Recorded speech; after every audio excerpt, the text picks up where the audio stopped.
Bom dia, tudo bem? Me chamo Gustavo de Oliveira. Vou estar explicando para vocês nosso trabalho de modelagem que o professor Elias nos passou.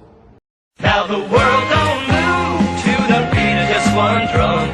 What might be right for you may not. A gente tem um circuitinho que ele passou para a gente. Eu vou estar explicando mais ou menos para vocês como que funciona o comportamento dele e para a gente encontrar algumas coisas que foram pedidas. A constante de tempo e também temos as EDOs que foram nos passadas referente aos componentes do circuito. Aqui nesse circuito a gente tem uma fonte de 5 volts e essa fonte está alimentando uma chave que, quando ela está aberta, inicialmente esse capacitor tem uma tensão zero, então ele está descarregado. Quando a gente fechar essa chave, a fonte vai liberar energia, vai liberar corrente para o resistor e vai liberar corrente para o capacitor vai começar a carregar. O capacitor que a gente tem é um capacitor de 10 ohms e o capacitor que a gente tem é um capacitor de 50 microfarads e o resistor é de 10 ohms. Para a gente começar a nossa brincadeira aqui no circuito, vamos fazer o seguinte: vamos imaginar como que funciona ele através da lei de Ohm e da lei de Kirchhoff. Se a gente for descrever esse circuito, a somatória das correntes vai ser da seguinte forma: a tensão da fonte vai ser a somatória das tensões. Então a tensão de R1, que é do resistor, mais a tensão de VC, que é a tensão do capacitor. Como que a gente destrincha essas variáveis? Então a tensão aqui na fonte, que é a tensão total, é a tensão de 5 volts que já foi passada para a gente. Já a tensão do resistor é através da lei de Ohm. Se a gente usar o triângulozinho, a gente tem que a tensão é a resistência vezes a corrente. Portanto, a tensão aqui do resistor é a resistência dele vezes a corrente. Corrente essa que será a corrente total do circuito, já que é um circuito em série. Então a mesma corrente que passa em R1 também é a mesma corrente que passa em C1, que é o capacitor. Mais a tensão do capacitor. Só que a tensão do capacitor a gente também precisa encontrar, então a gente tem que encontrar alguma outra forma de escrever essa tensão aqui. Então, pessoal, aqui no VC a gente não sabe por enquanto, porém a gente sabe que a corrente total é a mesma para os dois componentes, certo? Então, se a gente souber a corrente do capacitor, a gente vai saber a corrente total do circuito. Eu deixei uma colinha aqui que a gente vai usar, que a tensão total aqui vai ser a capacitância pela derivada do capacitor sobre o tempo. Então vai ficar da seguinte forma essa expressão: 5 volts é a resistência do resistor, que é 10 ohms, vezes, vou deixar tudo em incógnita primeiro, vezes a corrente é aquilo ali, ó. C, a derivada da tensão do capacitor sobre a derivada do tempo, mais a tensão do capacitor. Vamos deixar aqui de lado um pouco, pessoal, e vamos partir para o nosso tal, nossa constante de tempo, descrita pela essa letra, que é a resistência do resistor vezes a capacitância do capacitor. A resistência do resistor é o que já foi dado, que é 10 ohms, vezes a capacitância, que é 50 microfarads. Vamos pegar nossa amiga calculadora, para nos ajudar a calcular aqui, nossa companheira de engenharia. Então vamos lá fazer a nossa conta. 10 ohms vezes 50 microfarads.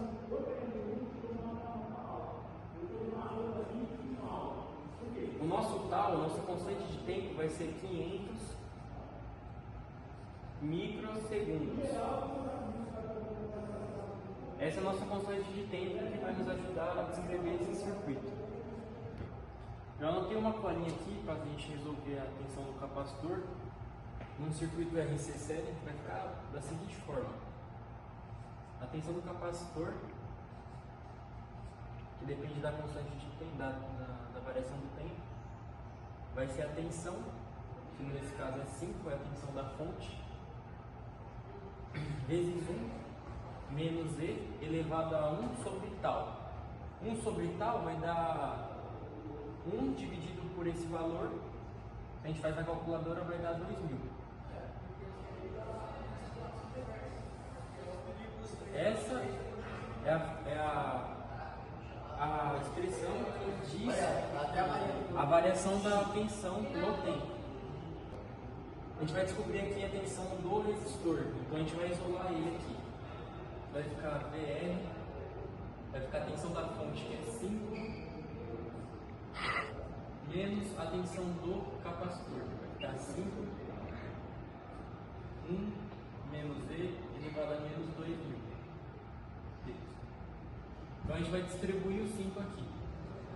A tensão do resistor vai ser 5 menos 5 menos mais 5 vezes E elevado a menos 2000 T. Se a gente eliminar os 5 aqui, vai ficar VR igual a 5 vezes E elevado a menos 2000 T. Essa é a expressão do VR. Para a gente poder finalizar, pessoal, a gente vai fazer então agora a corrente do circuito, que a gente vai seguir o princípio da lei de Ohm.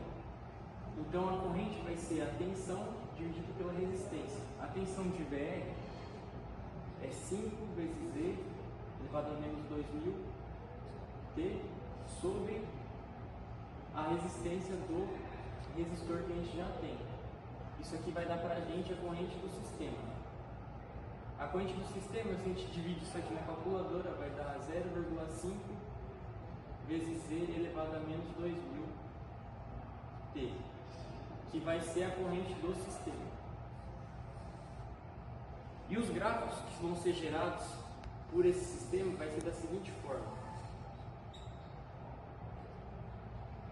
A gente tem aqui a tensão da fonte, que é o 5 volts.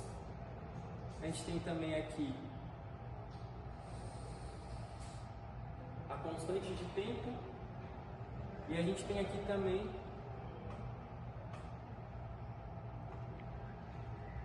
deixa eu ver aqui a colinha. Essa daqui é a corrente. Essa daqui é a tensão essa aqui é a tensão do capacitor, desculpa. E essa daqui é a tensão do resistor. Então, como a gente pode analisar aqui, quando o circuito está com a chave aberta, a corrente ela começa lá em cima. Quando a gente e o capacitor está descarregado, e também a tensão do resistor está alta, está equivalente à tensão da fonte. Aqui no caso seria os 5 volts. Quando a gente fecha a chave, o capacitor começa a carregar. Consequentemente, a tensão do resistor cai e a corrente do circuito também cai em relação à constante de tempo. Então, conforme o tempo varia, quando a gente fecha a chave, o capacitor carrega, a tensão e a corrente do resistor decai. Quando o capacitor, digamos, esteja carregado, ele já carregou as suas placas aqui, então ele virou um material isolante, consequentemente a corrente não passa aqui e ela vai tender a zero, enquanto a tensão do capacitor tende ao infinito. E é mais ou menos assim a modelagem desse circuito, um circuito típico de modelagem que a gente pode estar estudando na nossa matéria de modelagem de sistemas. Obrigado.